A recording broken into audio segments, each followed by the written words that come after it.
और इस पे ऐसे ही करके डेली करके क्वेश्चन आते रहेगा जीके सामान्य ज्ञान से रिलेटेड। और आप लोग कमेंट करके बताएंगे कि कौन सा किस टॉपिक पे क्वेश्चन चाहिए, कितना क्वेश्चन चाहिए, तो उसी हिसाब से क्वेश्चन लाया जाएगा।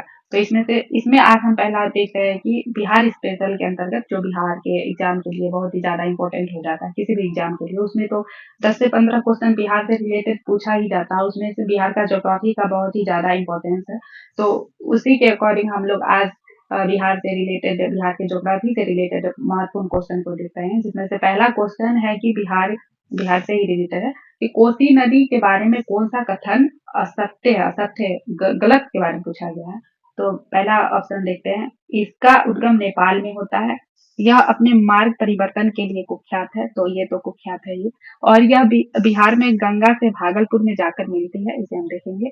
और इसे बिहार का शोक कहा जाता है। इसे देखने के लिए हम बिहार के मैप का सहारा लेंगे, जो हम ड्रॉ करते हैं। ये रफली मैप बनाया जा रहा है। बिहार का मैप तो आयताकार है, तो उसी हिसाब से हम बना रहे हैं। और यहाँ बीच से गंगा नदी निकलती है। और इसका पहले पूछा गया ये ऑप्शन में कि इसका उद्गम नेपाल से होता है। तो यहाँ से बिहार के हम उत्तरी हिमालय से जो आने वाली नदी है, उसे हम एक एक करके देखते हैं, उसी में समझ जाएंगे। पहले यहाँ पे गंडक, बूढ़ी गंडक, गंडक नदी निकलती है, उसके बाद बूढ़ी गंडक, उसके बाद कमला, कोसी और बलान, इसी में बलान आके यही कमला नदी मिलती है। और यहाँ पे कोसी नदी मिलती है, जो सुपौल में आके सुपौल में प्रवेश करती है।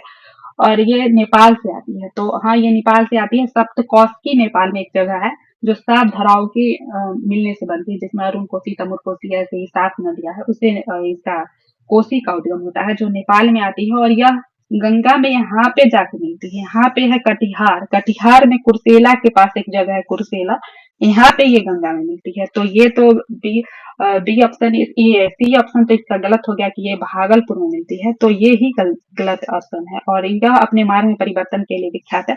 तो ये अपने मार्ग में परिवर्तन के लिए विख्यात है। माना जाता है कि ये 150 किलोमीटर अपने मार्ग में खिसकाव की है। और यहाँ पे 28 जिला इसी के कारण है, सो बिहार से बाढ़ में से प्रभावित रहता है, हर साल रहता है।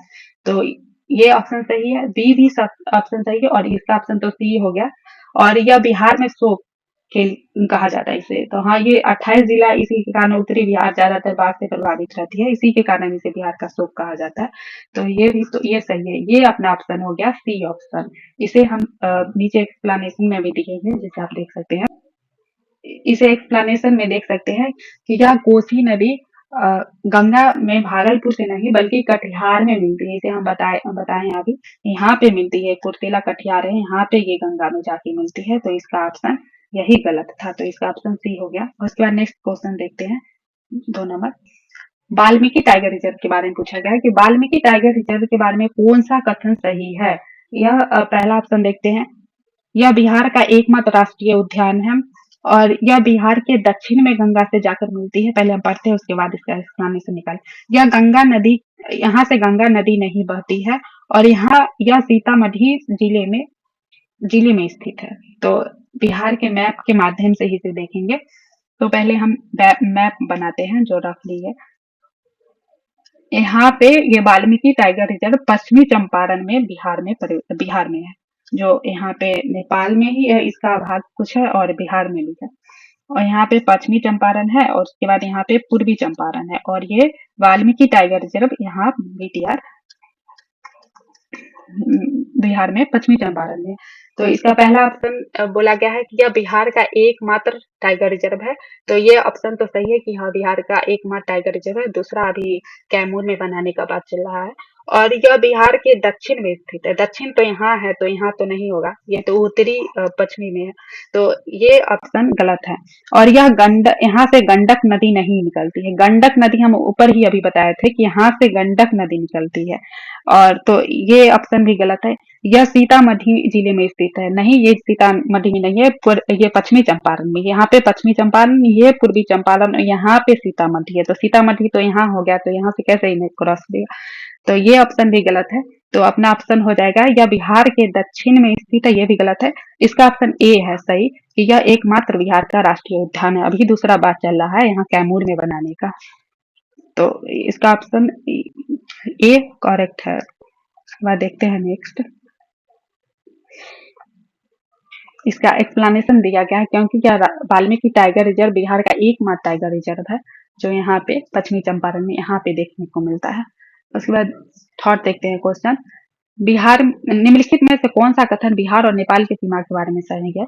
तो बिहार के 7 जिले नेपाल से सीमा लगाते हैं और नेपाल के साथ सबसे लंबी सीमा पश्चिमी चंपारण की लगती है। तो यहाँ पीछे इसका मैप देखते हैं, तो यहाँ पे मैप बनाते हैं हम, वैसे ही मैप है, पूरा नहीं कंप्लीट है। तो यहाँ पे हम ये मान लेते हैं कि बिहार का ये मैप है।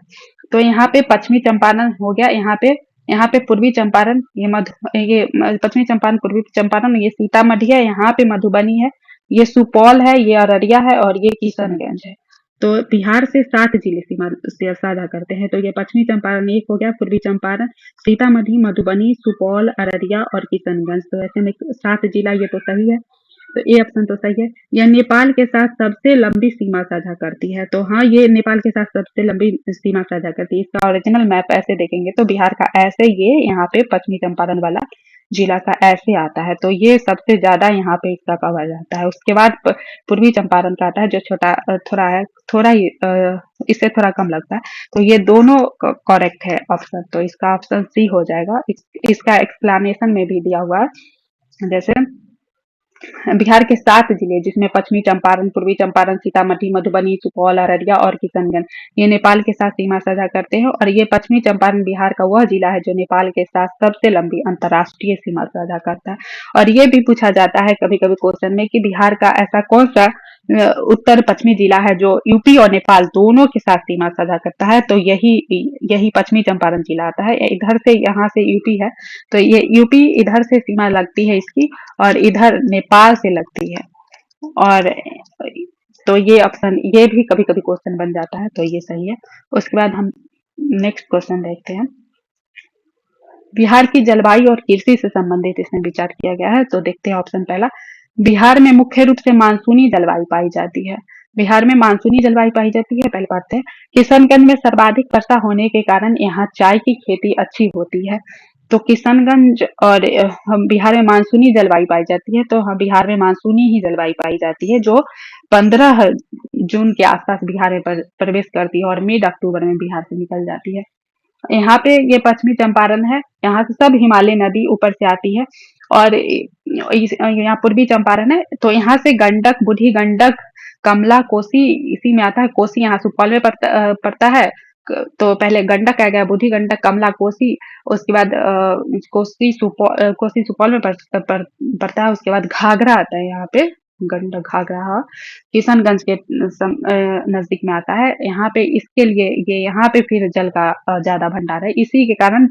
और चाय की खेती के लिए वर्षा जल की काफी आवश्यकता होती है। तो यहाँ किशनगंज का एक ठाकुरबाड़ी करके जगह है, ठाकुरबाड़ी करके, जो काफी चाय की खेती के लिए प्रसिद्ध है। और माना जाता है कि सबसे पहले बिहार में यहीं पर चाय की खेती की गई थी।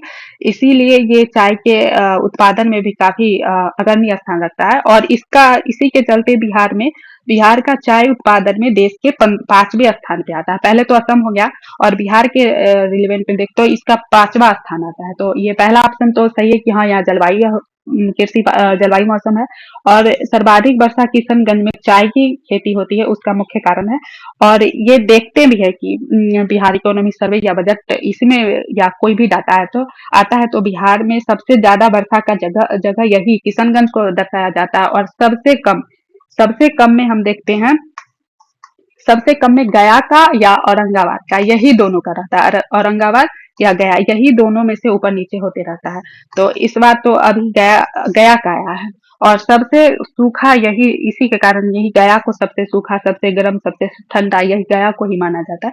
तो इसका दोनों ऑप्शन सही होगा। तो उसके बाद ठीक से फिर हम नेक्स्ट क्वेश्चन देखते हैं। इसका एक्सप्लेनेशन भी पढ़ लीजिएगा कि बिहार में मुख्य रूप से मानसूनी जलवायु पाई जाती है, जहां गर्मी में वर्षा होती है, जो हमने बताया कि अभी यह 15 जून के आसपास बिहार में प्रवेश करती है। और 15 अक्टूबर, मिड अक्टूबर के समय में ही बिहार से चली जाती है। हालांकि इस बार तो अभी तक अभी मानसून का ऐसा नहीं देखा गया है कि मानसून आ ही गया। और किशनगंज बिहार का सबसे अधिक वर्षा वाला जगह है। वहाँ की भौगोलिक स्थिति व जलवायु चाय की खेती के लिए अनुकूल होती है। यह भी सही है, तो हाँ दोनों ही सही है। यहाँ पे अ, चाय की खेती होती है। जहाँ पे एक ठाकुरवाड़ी करके जगह है, वहाँ पे सबसे पहले माना जाता है कि चाय उगाया गया था। तो ये चाय के लिए बहुत ही अनुकूल मिट्टी है। नेक्स्ट क्वेश्चन देखते हैं। टाल क्षेत्र की मिट्टी जो पटना के लखीसराय के बीच पाई जाती है और ये इसकी क्या विशेषता है। तो टाल मिट्टी के बारे में, तो पहले टाल मिट्टी के बारे में हम समझते हैं और यह देखेंगे मैप के माध्यम से कि यह बिहार में कहाँ पे पाई जाती है। तो हम बिहार का मैप बनाते हैं, वैसे ही हम रफली ही मैप बनाएंगे। तो यहाँ पे आयताकार ही बिहार का ज्यादातर नक्शा है। तो यहाँ पे बीच से गंगा नदी निकलती है और टाल मिट्टी के बारे में पूछा गया है। तो जो गंगा के किनारे माना गया है, जो गंगा के किनारे 8 से 10 सेंटीमीटर या किलोमीटर ऐसा ही करके वहां पे जो मिट्टी पाई जाती है उसे टाल मिट्टी कहते हैं। ये टाल मिट्टी है, इसी इसी को टाल मिट्टी माना गया। और यह दलहन की कृषि के लिए काफी अनुकूल है। तो यहाँ पे ये मुंगेर हो गया, यहाँ पे लखीसराय हो गया।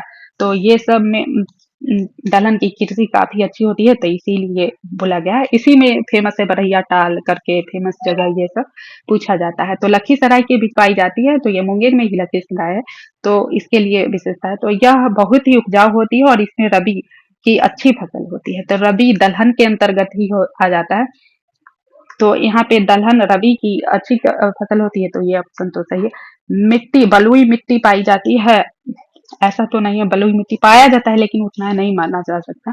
तो बलुई मिट्टी और यह पर्वत पदीय कैसे होगा, नहीं हो सकता है, क्योंकि पर्वत तो यहाँ नीचे जमुई और गया नवादा ये सब क्षेत्रों में पदीय मिट्टी पाई जाती है। तो ये अब सबसे ज्यादा सुटेबल इसका ए ऑप्शन सही है।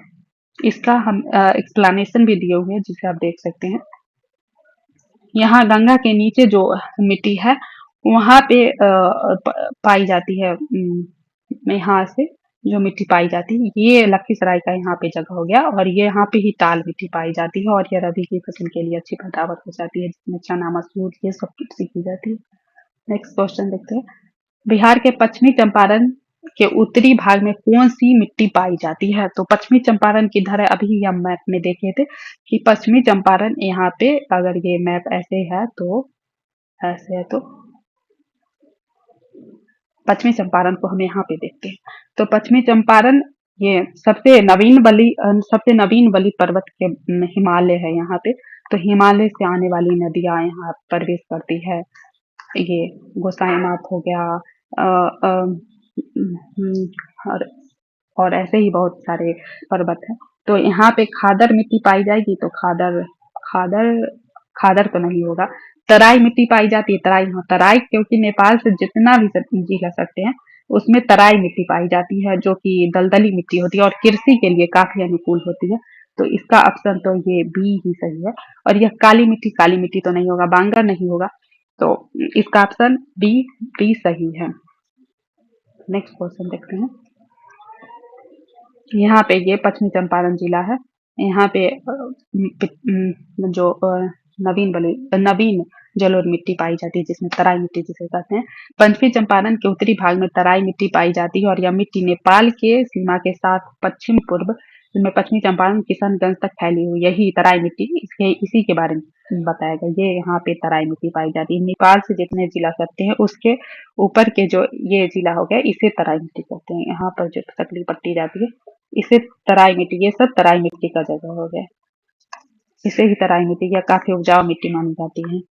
यह तराई किशनगंज तक फैली हुई यह मिट्टी नभिक्त होती है और यहाँ वर्षा अधिक होती है, क्योंकि यहाँ से हिमालयन से आने वाली जितनी भी नदियां हैं सब इसी से क्रॉस करती है। तो यहाँ पे ये दलदली क्षेत्र की सक्रिय मिट्टी है, इसी कारण इसे तराई मिट्टी कहा जाता है, जो हमेशा जल के से ढकी रहती है। और नेक्स्ट क्वेश्चन है। बिहार में गया, नवादा, जमुई में मुख्य रूप से किस प्रकार की मिट्टी पाई जाती है। तो पहले देखते हैं गया, नवादा और जमुई कहाँ पे है। तो यहाँ पे मैप दिख रहा है, इसी में से देखते हैं। ये हो गया गया, यहाँ पे ये जो यहाँ पे हम खुद से बनाते हैं ये मैप है। ये मैप है। तो ये है विंध्यनगरम की पठार है, जिसमें कैमूर और रोहतास के दो जिले आते हैं। जो पूछा भी जाता है कि कैमूर विंध्यनगरम में कौन कौन से जिले आते हैं, तो विंध्यन पहाड़ी में दो ही जिले आते हैं। एक में आता है कैमूर आता है और एक रोहतास आता है, जो चूना पत्थर के लिए प्रसिद्ध है। और ये उसके बाद आता है औरंगाबाद आता है, गया आता है, नवादा आता है, जमुई आता है, बांका आता है, यहाँ पे भागलपुर आता है। तो यहाँ पूछा क्या है, गया, नवादा और जमुई। तो ये गया हो गया और ये नवादा हो गया और ये जमुई हो गया। तो पूछा है किस प्रकार की मिट्टी, तो यहाँ पर तो छोटा नागपुर के पठार से जो पठारी मिट्टी पाया जाएगा, क्योंकि नीचे में झारखंड की सीमा सटती है। तो ये पठारी मिट्टी, इसमें लाल पीली मिट्टी हो सकती है, जिसमें क्योंकि यहाँ पे तो ये पहला ऑप्शन है। जलोढ़ मिट्टी, जलोढ़ तो नहीं होगा क्योंकि बिहार का दक्षिणी हिस्सा सूखा होता है, तो कहाँ कैसे यहाँ पे जलोढ़ मिट्टी होगी। और लाल और पीली मिट्टी, तो हाँ ये लाल ही पीली मिट्टी पाई जाएगी, जिसमें पथरीली मिट्टी भी आती है। खादर तो नहीं होगा, तराई भी नहीं, तराई तो यहाँ पाई जाती है। तो इसका ऑप्शन बी राइट है। और पूछा जाता है कि बिहार से कितने जिले ऐसे हैं जिनकी झारखंड से सीमा लगती है, तो वैसे 8 जिले हैं, जिसमें ये दो हो गया, कैमूर हो गया और एक रोहतास हो गया, औरंगाबाद हो गया, गया हो गया, नवादा हो गया, जमुई हो गया, बांका हो गया। तो ये 8 जिले ऐसे बिहार से लगते हैं। और इधर पूर्वी चंपारण, पूर्वी चंपारण और ये कटिहार हो गया, और बांका भागलपुर, ये पश्चिम बंगाल से सीमा, पश्चिम बंगाल से सीमा लगता है। और इधर यूपी का कुछ 8 जिला यूपी से भी लगते हैं, और नेपाल से 7 जिला लगते हैं। तो इसका इतना तो इस आज का तो इतना ही क्वेश्चन था। तो इसे बताइएगा आप लोगों को कैसा लगा, और आगे बताइएगा कमेंट करके कि किस सिलेबस पे कितना क्वेश्चन चाहिए, कैसा क्वेश्चन चाहिए, इसे लो चाहिए, इसे हार्ड चाहिए। तो उसी अकॉर्डिंग फिर से नया वीडियो लाया जाएगा। आज तक के लिए इतना ही रखते हैं क्या। और बताइएगा, ये मेरा पहला वीडियो था और कुछ गलती हो गया तो बताइएगा क्या और सुधार करना चाहिए। Thank you.